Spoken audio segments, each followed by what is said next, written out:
그날은 평범한 화요일 오후였어요. 창문 너머로 가을비가 부슬부슬 내리고 있었죠.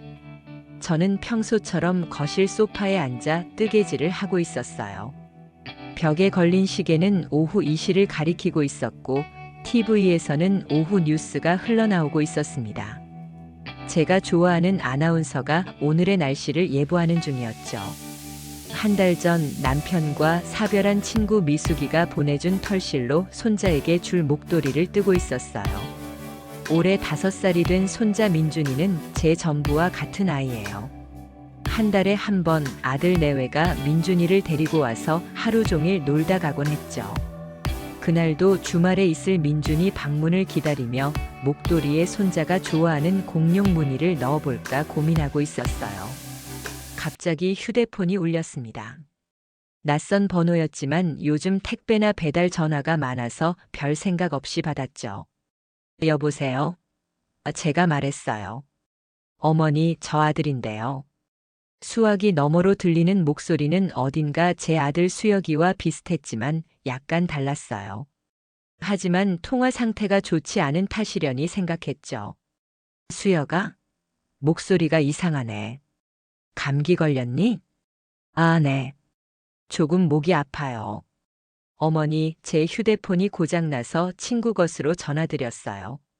뭔가 이상했지만 아들이 바쁜 회사 생활 중에 전화를 한다는 것은 분명 중요한 일이 있을 거라 생각했어요. 그래서 자세히 듣기로 했죠. 엄마, 사실 제가 정말 급한 일이 생겼어요. 제가 친구 사업 보증을 잠깐 섰는데 문제가 생겼어요. 오늘 중으로 5천만 원만 보내주시면 내일 바로 갚을게요. 정말 죄송해요, 엄마. 순간 가슴이 철렁했어요. 제 아들이 정말 어려움에 처했다고 생각했으니까요. 수혁이는 평소 책임감 강한 아이였고 친구 사업에 보증을 섰다는 것도 충분히 있을 법한 일이었죠. 게다가 제게 돈 문제로 연락한 것은 처음이었어요. 그래. 엄마가 도와줄게. 근데 무슨 일인지 자세히 말해줄래? 지금은 설명하기 복잡해요. 나중에 만나서 다 말씀드릴게요. 지금은 시간이 너무 급해서. 이체해 주시면 바로 갚을게요. 머릿속은 하얘지고 손은 떨리더라고요. 그동안 아들을 위해 모아둔 돈이 있었지만 그건 아들 내외가 집을 장만할 때 보태주려고 모아둔 거였어요. 하지만 아들이 정말 위급한 상황이라면 계좌번호가 어떻게 되니? 떨리는 목소리로 물었어요. 상대방은 빠르게 계좌번호를 불러주었고 저는 메모장에 적었습니다. 그러면서도 마음 한구석이 불안했어요. 하지만 그 순간에는 아들을 돕는 것이 최우선이었죠.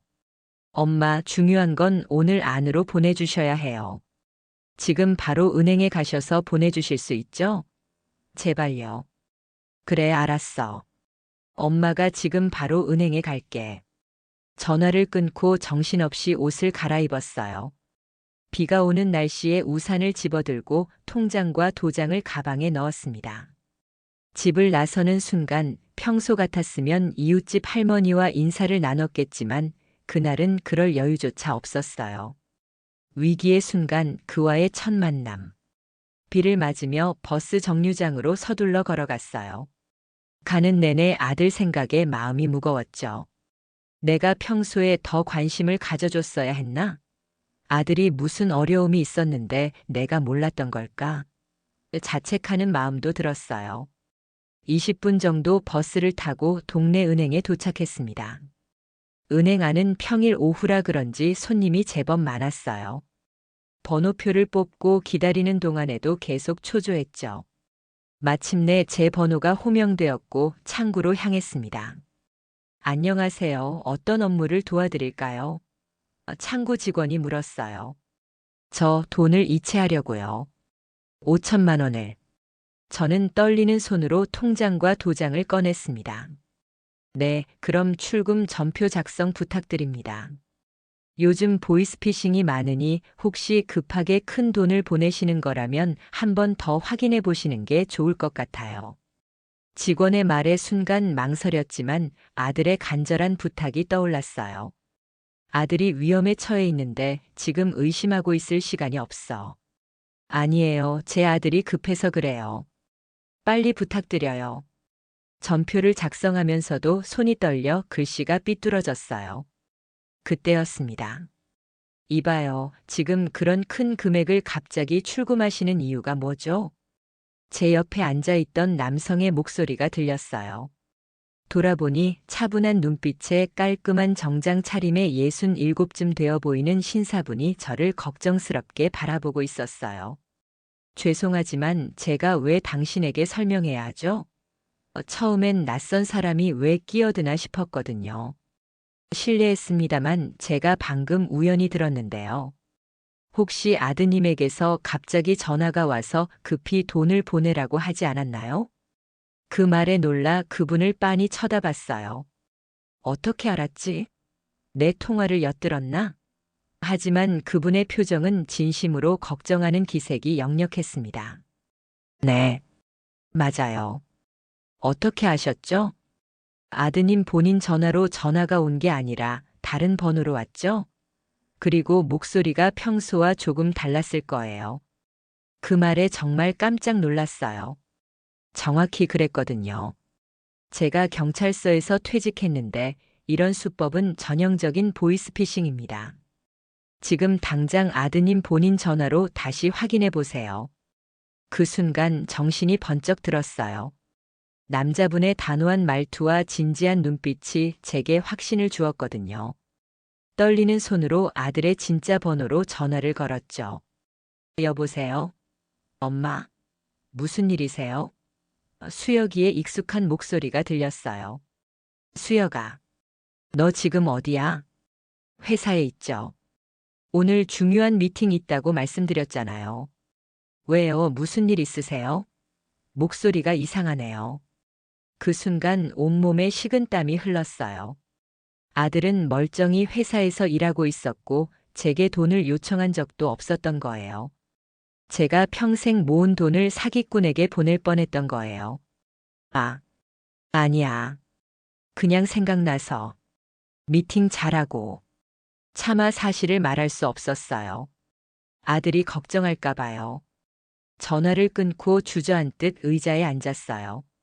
그제서야 온몸에 힘이 빠지더라고요. 그 옆에 서 있던 남자분이 물 한 잔을 건넸습니다. 괜찮으세요? 제 이름은 김민석입니다.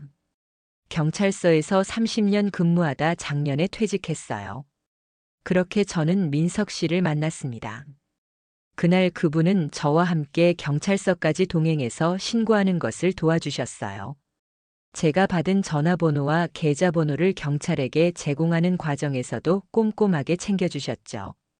이런 일은 신속한 신고가 중요합니다. 이렇게 하면 다른 피해자가 생기는 것을 막을 수 있어요. 민석 씨의 말은 정확했고 행동은 신속했어요. 경찰서에서 모든 신고를 마치고 나오니 이미 해가 저물어가고 있었죠. 비는 그쳤지만 거리는 젖어 있었고 저는 여전히 정신이 없었어요. 이제 집에 가셔야죠. 모르는 사람 따라가면 안 되는 거 알지만 오늘 하루 예외로 해주세요. 안전하게 모셔다 드리겠습니다. 민석 씨의 제안에 망설였지만 그날 하루 그분이 보여준 친절과 신뢰감이 저를 움직였어요. 우리는 같은 버스를 타고 제 집 근처까지 왔습니다. 버스에서 내려 집으로 가는 길 처음으로 제대로 대화를 나눴어요. 정말 감사합니다. 오늘 선생님이 아니었으면 제 평생 모은 돈이 날아갈 뻔했어요. 아니에요. 제가 마침 그 자리에 있었을 뿐이에요. 그런데 부인께서도 잘 대처하셨어요. 많은 분들이 그런 상황에서 당황해서 확인도 안 하고 돈을 보내버리거든요. 솔직히 말하면 저도 그럴 뻔했어요. 선생님이 말씀해주지 않았다면. 이제 괜찮아요. 그런데 앞으로도 조심하셔야 해요. 이런 사기꾼들은 한 번 노린 사람을 또 노리기도 합니다. 민석 씨의 말에 다시 불안이 엄습했어요. 집 앞에 도착했을 때 그분은 명함을 하나 건네주셨습니다. 혹시 의심스러운 전화가 다시 오거나 도움이 필요하시면 언제든 연락하세요. 요즘 제가 노인 대상 범죄 예방 봉사활동을 하고 있어서 도움이 될 수 있을 겁니다. 그날 밤 잠들기 전까지 계속 오늘 일을 곱씹었어요. 한편으로는 겁이 나고 한편으로는 민석 씨 같은 분을 만난 것이 얼마나 다행인지 감사한 마음이 들었죠. 다음 날 아침 초인종 소리에 잠에서 깼어요. 문을 열어보니 문 앞에는 아무도 없었지만 작은 종이 봉투가 놓여 있었습니다. 봉투 안에는 유자차 한 병과 작은 메모가 들어 있었어요. 어제 많이 놀라셨을 텐데 괜찮으신지 걱정되어서 가져왔습니다. 따뜻하게 데워 드시면 마음이 진정될 거예요. 마이너스 김민석 드림. 그 작은 친절에 마음이 따뜻해졌어요. 유자차를 데워 마시며 문득 민석 씨의 부드러운 눈빛이 떠올랐습니다. 30년 동안 경찰로 근무했다고 했는데 그런 험한 일을 하면서도 저런 따뜻함을 간직하고 있다니 신기했어요. 그로부터 며칠 후 전화가 왔습니다. 민석 씨였어요. 안녕하세요, 김민석입니다. 괜찮으신가 해서 전화드렸습니다. 아, 네. 덕분에 잘 지내고 있어요. 유자차 정말 감사했습니다. 별 말씀을요. 그런데 혹시 시간 되시면 이번 주 토요일에 우리 동네 주민센터에서 노인 대상 범죄 예방 교육이 있는데 와보시면 어떨까 해서요. 비슷한 사례를 아시면 앞으로 대처하기 더 쉬울 것 같아서요. 망설임 없이 참석하기로 했어요. 그날 이후로 일주일에 한 번씩 민석 씨의 안부 전화가 왔고 가끔은 동네 정보지와 함께 조심해야 할 새로운 사기 수법에 대한 안내문을 갖다 주셨습니다. 토요일 주민센터에서 민석 씨를 다시 만났어요. 그날 민석 씨는 정장이 아닌 편안한 청바지에 셔츠 차림이었는데 경찰 제복을 입었을 때와는 또 다른 매력이 있더라고요. 강의가 끝난 후 그분이 커피 한 잔을 제안했습니다. 어떠셨어요? 도움이 되셨나요? 네, 정말 많은 걸 배웠어요. 그런데 이런 교육을 왜 하시는 거예요? 이미 퇴직하셨잖아요. 민석 씨는 잠시 생각에 잠기더니 말했어요. 제 어머니가 몇 년 전에 이런 사기를 당하셨거든요. 그때 제가 경찰이었는데도 막지 못했어요. 어머니가 평생 모으신 돈을 하루 만에 다 잃으셨죠. 그 후로 어머니는 자신감을 잃고 우울증에 시달리셨어요. 저는 다른 분들은 그런 아픔을 겪지 않았으면 해서 이런 활동을 시작했습니다. 그 말을 듣는 순간 민석 씨의 친절이 단순한 봉사가 아니라 진심에서 우러나온 것임을 느꼈어요. 그날 우리는 처음으로 진정한 대화를 나눴습니다. 그는 10년 전 아내를 뇌출혈로 잃고 혼자 살아왔다고 했어요. 자식은 없었지만 조카들과 가끔 연락하며 지낸다고 했죠. 저는 20년 전 이혼 후 아들 하나 키우며 지내온 이야기를 했어요. 남편의 외도로 결혼 생활이 끝났지만 그 아픔을 딛고 일어나 아들을 훌륭하게 키워냈다는 자부심도 말했죠. 대단하세요. 그렇게 힘든 시간을 혼자 견디셨다니. 이제 와서 생각해보면 그때 그 일이 있어서 오히려 더 강해진 것 같아요. 제가 무너지면 아들까지 무너질까봐 더 단단해진 거죠. 커피 한 잔이 저녁 식사로 이어졌고 동네 산책까지 하게 되었어요. 둘 다 나이가 있어 천천히 걸었지만 그 느린 걸음이 오히려 더 많은 이야기를 나눌 수 있게 해주었죠. 집에 돌아왔을 때는 이미 밤 10시가 넘어 있었어요. 그날 밤 오랜만에 설레는 마음으로 잠이 들었습니다. 그렇게 우리의 만남은 계속되었어요. 처음에는 일주일에 한 번 정도였다가 점차 주 2회, 3회로 늘어났죠. 민석 씨는 제게 지역 노인회관에서 하는 프로그램도 소개해 주었고 저는 그분에게 제가 다니는 요가 교실을 알려주었어요. 6월의 어느 날 민석 씨가 저를 데이트에 초대했어요. 내일 시간 되시면 제가 알고 있는 좋은 장소가 있는데 함께 가보시겠어요? 그의 제안에 설레는 마음으로 승낙했죠. 다음 날 민석 씨가 차로 저를 데리러 왔어요. 그분의 차는 10년 된 구형 소나타였지만 내부는 깨끗하게 관리되어 있었죠. 우리는 서울 교회로 향했어요. 차 안에서 좋아하는 가수 이야기를 나누다가 저도 모르게 옛날 노래를 흥얼거리게 되었어요. 그러자 민석 씨도 함께 부르더라고요. 우리의 목소리가 어우러지는 순간 마치 오랜 친구처럼 편안한 기분이 들었습니다. 1시간 정도 달려 도착한 곳은 한적한 시골 마을이었어요. 민석 씨가 저를 데려간 곳은 작은 호수가 있는 공원이었는데 그곳에는 벚꽃이 아직 만개해 있었죠. 서울에서는 이미 다 지고 없었는데 이곳은 기온이 낮아 아직 벚꽃이 피어 있었어요. 여기는 제가 어렸을 때 자주 놀던 곳이에요. 지금은 많이 변했지만 이 호수만큼은 그대로예요. 민석 씨의 추억이 깃든 장소를 함께 걸으며 저는 그분의 어린 시절 이야기를 들었어요. 그는 이 마을에서 태어나 고등학교 때까지 살았다고 해요.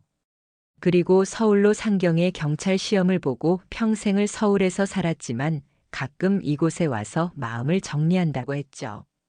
제가 특별한 사람에게만 이곳을 소개해요. 영자 씨는 제게 그런 사람이에요. 그 말에 가슴이 두근거렸어요. 민석 씨는 제 손을 살며시 잡았고 저는 그 손을 뿌리치지 않았습니다. 그렇게 우리는 첫 데이트를 했고 그 후로도 여러 번의 데이트가 이어졌어요.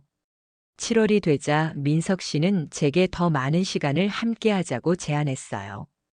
이제 서로 많이 알게 되었으니 영자 씨를 제 친구들에게도 소개하고 싶어요. 저도 같은 마음이었죠. 그래서 우리는 각자의 지인들에게 서로를 소개하기 시작했어요. 처음에는 조금 어색했지만 민석 씨의 친구들은 모두 저를 따뜻하게 맞아주었어요. 특히 그분의 절친한 친구 박정호 씨와 그의 아내 윤미 씨는 저에게 특별히 친절했죠. 민석이가 많이 변했어요. 당신을 만난 후로 훨씬 밝아졌거든요. 윤미 씨의 말에 저는 쑥스러웠지만 한편으로는 기뻤어요. 제 친구들도 민석 씨를 만나고는 다들 좋은 인상을 받았더라고요. 특히 이미숙, 제 가장 오래된 친구는 드디어 너도 행복해 보인다며 기뻐했어요. 8월의 어느 무더운 날 민석 씨가 제 집으로 저녁 식사에 초대했어요. 그날 저는 특별히 신경 써서 요리를 준비했죠. 김치찌개와 갈비찜 그리고 여러 가지 반찬을 정성스럽게 만들었어요. 테이블은 꽃으로 장식했고 평소보다 조금 더 화장도 했어요. 민석 씨는 정확히 약속 시간에 도착했고 와인 한 병과 함께 작은 선물 상자를 들고 왔어요. 뭐예요, 이게? 궁금해서 물었죠. 열어보세요. 그분의 말에 상자를 열었더니 안에는 작은 은 팔찌가 들어 있었어요. 단순한 디자인이었지만 그 안에 새겨진 글씨가 눈에 띄었죠. 함께하는 시간이 가장 소중합니다. 이건 말을 잇지 못하고 눈물이 고였어요. 영자 씨, 제가 영자 씨를 만나고 나서 처음으로 같이 나이 들어가는 것이 두렵지 않아졌어요. 앞으로도 함께 해주실래요? 그 말은 정식 고백은 아니었지만 우리 나이에 걸맞은 진심 어린 마음이었어요. 저는 고개를 끄덕였고 그는 제 손을 잡았습니다. 그렇게 우리는 서로에게 마음을 열기로 했어요. 여름이 지나고 가을이 왔을 때 우리의 관계는 더욱 깊어졌어요. 민석 씨는 이제 일주일에 3-4일을 제 집에서 저녁을 함께 먹었고 저는 주말마다 그의 집에 가서 작은 정원을 가꾸는 일을 도왔죠. 그분은 정원 가꾸기를 좋아했는데 특히 장미에 대한 애정이 남달랐어요. 처음에는 저도 식물에 대해 잘 몰랐지만 민석 씨의 열정이 저에게도 옮겨져 점점 식물을 알아가는 재미를 느끼게 되었죠. 9월의 어느 날 민석 씨가 저에게 특별한 제안을 했어요. 영자 씨, 혹시 이번 주말에 제 고향에 같이 가보지 않을래요? 어머니 산소에 인사드리고 싶어서요. 그 말을 듣는 순간 우리 관계가 더 깊은 단계로 들어섰다는 걸 느꼈어요. 누군가의 가족을 만난다는 건, 특히 돌아가신 부모님께 인사를 드린다는 건 정말 의미 있는 일이니까요. 그 주말 민석 씨와 함께 그의 고향인 충청도 작은 마을로 향했어요. 도착한 곳은 한적한 시골 마을이었고 작은 언덕 위에 민석 씨의 어머니 산소가 있었죠.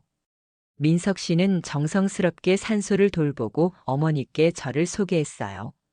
어머니, 이분이 제가 말씀드렸던 김영자 씨예요. 정말 착하고 따뜻한 분이에요. 그 모습을 보며 가슴이 찡했어요. 민석 씨는 어머니를 정말 사랑했고 지금도 그리워하고 있었죠. 산소를 정리한 후 민석 씨는 제게 어린 시절 추억이 담긴 장소들을 하나하나 보여주었어요. 학교, 놀이터, 시냇가. 그의 추억을 따라가며 저는 마치 오래된 영화 한 편을 보는 듯한 느낌이 들었습니다. 저녁에는 마을의 작은 식당에서 시골 음식을 먹었는데 그곳 주인이 민석 씨를 알아보고 반갑게 맞아주었어요. 어머, 민석이 아니냐? 서울 가서 경찰 되더니 이제야 고향에 오는 거야? 아유, 할머니. 자주 왔었잖아요. 작년에도 왔었는데. 그래, 내가 잊어버렸구나. 나이가 드니 기억력이 많이 떨어져. 근데 이 예쁜 분은 누구시오? 민석 씨가 살짝 당황하는 듯 했지만 저는 자연스럽게 말했어요. 안녕하세요. 저는 민석 씨 친구 영자라고 합니다. 친구. 그런 눈빛으로 쳐다보는 친구는 처음 보는구먼. 우리 때는 그냥 연인이라고 했는데 요즘은 말이 달라졌나 보네. 할머니의 직설적인 말에 민석 씨와 저는 동시에 얼굴이 빨개졌어요. 하지만 그날 저녁 우리는 처음으로 서로에게 연인이라는 단어를 사용했습니다. 고향 여행은 우리의 관계를 한 단계 더 깊게 만든 소중한 경험이었어요. 하지만 모든 관계가 항상 순탄할 수는 없는 법이죠. 10월 중순 민석 씨가 갑자기 몸이 좋지 않다며 며칠 연락이 뜸해졌어요. 걱정되어 전화를 했지만 괜찮다는 짧은 대답만 들을 수 있었죠. 불안한 마음에 직접 그의 집을 찾아갔어요. 문을 두드리자 한참 만에야 민석 씨가 문을 열었는데 그 모습에 깜짝 놀랐어요. 평소 단정하던 그분이 수염도 깎지 않은 채 초췌한 모습이었거든요. 민석 씨, 무슨 일 있어요? 많이 아픈 거예요? 그는 잠시 망설이더니 저를 안으로 들였어요. 거실 테이블 위에는 병원 진단서와 약봉지들이 어지럽게 놓여 있었습니다. 실은 지난주에 정기 검진을 받았는데 폐에 이상이 발견됐어요. 그 말에 온몸에 소름이 돋았어요. 민석 씨는 젊은 시절부터 담배를 많이 피웠고 퇴직한 후에야 끊었다고 했거든요. 의사가 정밀 검사를 받아보라고 해서 CT를 찍었는데 초기 폐암일 가능성이 있대요. 그 순간 다리에 힘이 풀려 소파에 주저앉았어요. 우리가 서로 마음을 열고 행복해지기 시작한 바로 그때 이런 일이 생기다니. 하지만 저는 빨리 정신을 차려야 했어요. 지금 확실한 진단이 난 건 아니죠? 걱정하지 마세요. 우리 함께 최고의 병원에 가서 정확한 검사를 받아봐요. 그날부터 저는 민석 씨의 병원 동행을 자처했어요. 서울의 큰 대학병원에서 추가 검사를 받은 결과 다행히 악성 종양은 아니었지만 양성 종양이 있어 수술이 필요하다고 했죠. 그 소식을 들었을 때 우리는 서로를 꼭 껴안았어요. 최악의 상황은 아니었지만 여전히 쉬운 상황도 아니었으니까요. 수술 날짜가 11월 초로 잡혔고 저는 민석 씨의 병간호를 자처했어요. 아들 수혁이도 힘든 시기에 저를 도와주겠다고 했죠. 민석 씨가 병원에 입원하기 전날 우리는 그의 집에서 조용한 저녁을 보냈어요. 영자 씨 미안해요. 이제 막 우리가 좋아졌는데 이런 일로 영자 씨를 힘들게 해서. 무슨 소리예요? 사람이 살다 보면 아플 수도 있는 거죠. 게다가 이번엔 다행히 큰 문제가 아니잖아요. 그래도 이런 모습 보여드리고 싶지 않았는데. 저는 민석 씨의 손을 꼭 잡고 말했어요. 우리가 만난 지 벌써 5개월이 넘었어요. 그동안 민석 씨는 항상 든든한 모습만 보여주셨죠. 이제는 제가 민석 씨를 의지하게 해주세요.